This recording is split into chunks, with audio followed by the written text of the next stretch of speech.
こんにちは。こんにちは。今回はどんな手を使っても復縁したくないについてお届けします。これどんな手を使っても復縁したくないってどういう意味？どんな手使っても復縁したいでしょ普通は。いいえ。いいえじゃないでしょ。だって復縁したい人だよ。どんな手を使っても復縁したくないって矛盾してるどころの話じゃないでしょ。世の中は矛盾だらけですよ、イルルさん。復縁したいけど復縁したくない。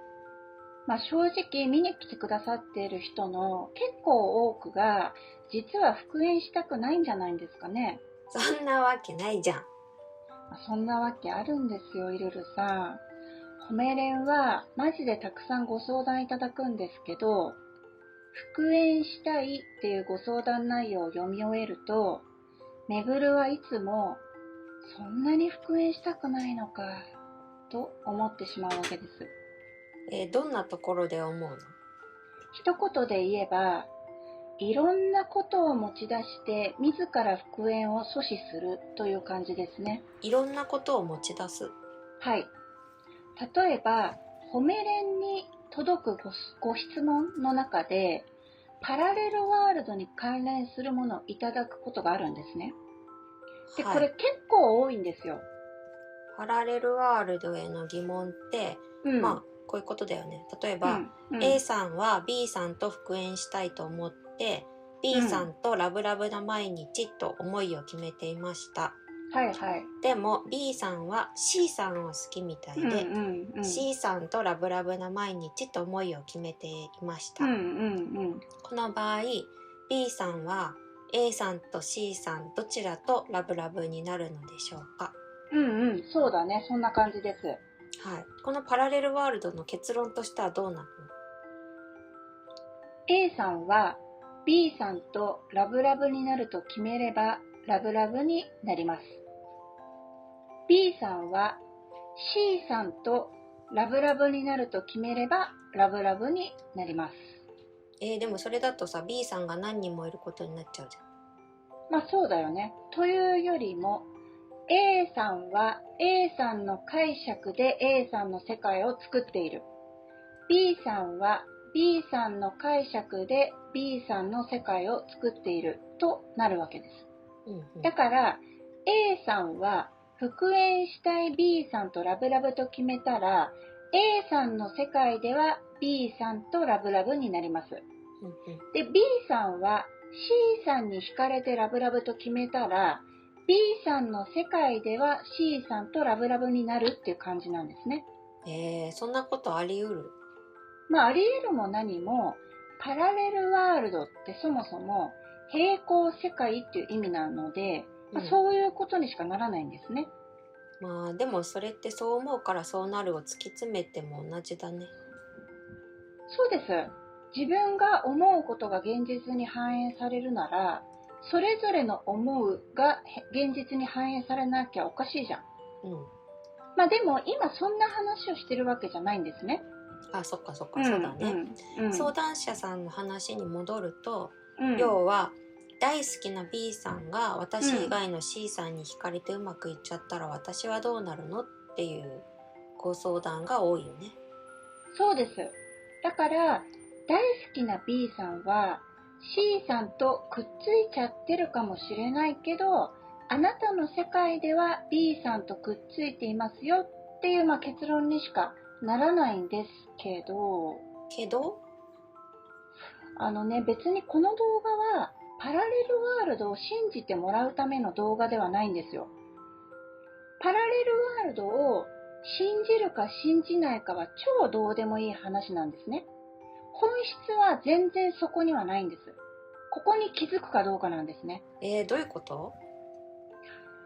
パラレルワールドというキーワードを引っ張り出して、彼とうまくいかなかったらどうしようって不安になっているだけってことに気づくかどうかなんです。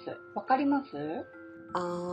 相談者さんは、パラレルワールドはこういう世界ですよね。だったら私は潜在意識を活用しても叶わない可能性があるってことですよねって確認しに来てるっていう意味。そうですね。パラレルワールドに興味があって研究したいみたいな話なら、それはそれで面白そうだしいいと思うんですね。で、パラレルワールドの質問されたらさ、分かる範囲で答えられるし、だけどそうじゃないんですよ。復縁したい相談なんですよ。復縁したい相談とパラレルワールドを超強力になぜか結びつけてるんですよ。まあいろんなことを持ち出すってこういうことか。分かってくれた？つまり今回の場合はパラレルワールドっていうキーワードを持ち出して、結局はこれだと彼は私じゃない人を選びますよねってうまくいかないことを固定させようとしてるってことだね。ブラボー、大当たりです。彼と復縁したいという願望に対してパラレルワールドではこうですけどって持ち出す。それ全然いらないじゃないですか。少なくとも復縁に関しては無関係じゃないですか。でも強引に結びつけることがあるっていうことなんですね。なるほどね。彼とラブラブって決めた。でもネットでパラレルワールドの話をたまたま見てすごい不安になったみたいな、こんな感じでどんどんつなげていくわけだね。そうです。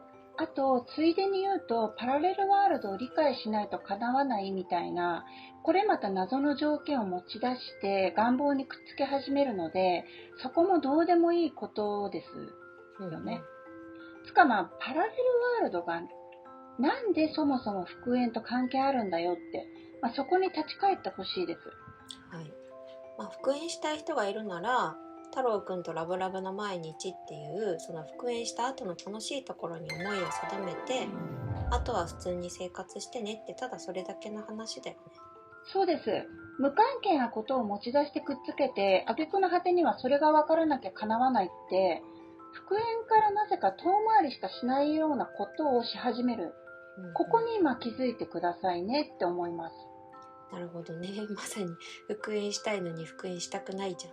だから言ったじゃん。復縁したいのに復縁したくないんですよ。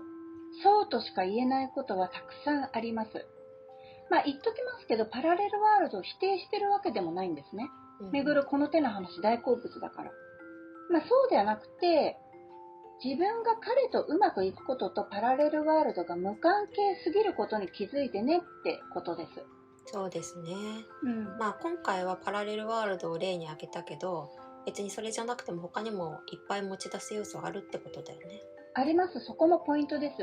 よくあるのは、これまでの動画でも散々言ってるやつですよ。彼と復縁したいんです。でも彼には新しい彼女が。でも彼には音信不通にされて。でも彼とは遠距離で。全部そうです。これらを自ら持ち出して復縁からどんどん遠ざかっていっているっていう、そういう感じですね。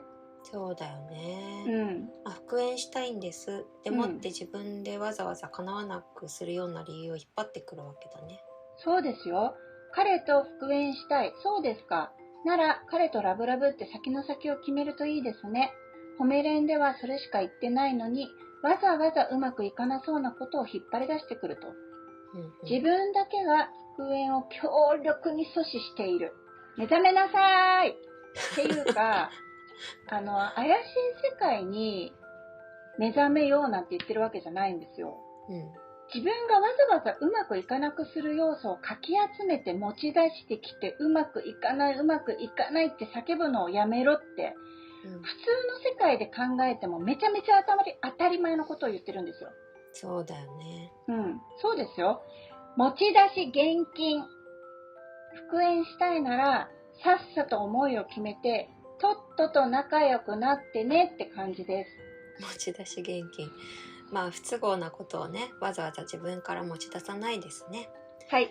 それでは今回はこの辺で、チャンネル登録やいいねもお願いします。お願いします。ご視聴いただきありがとうございます。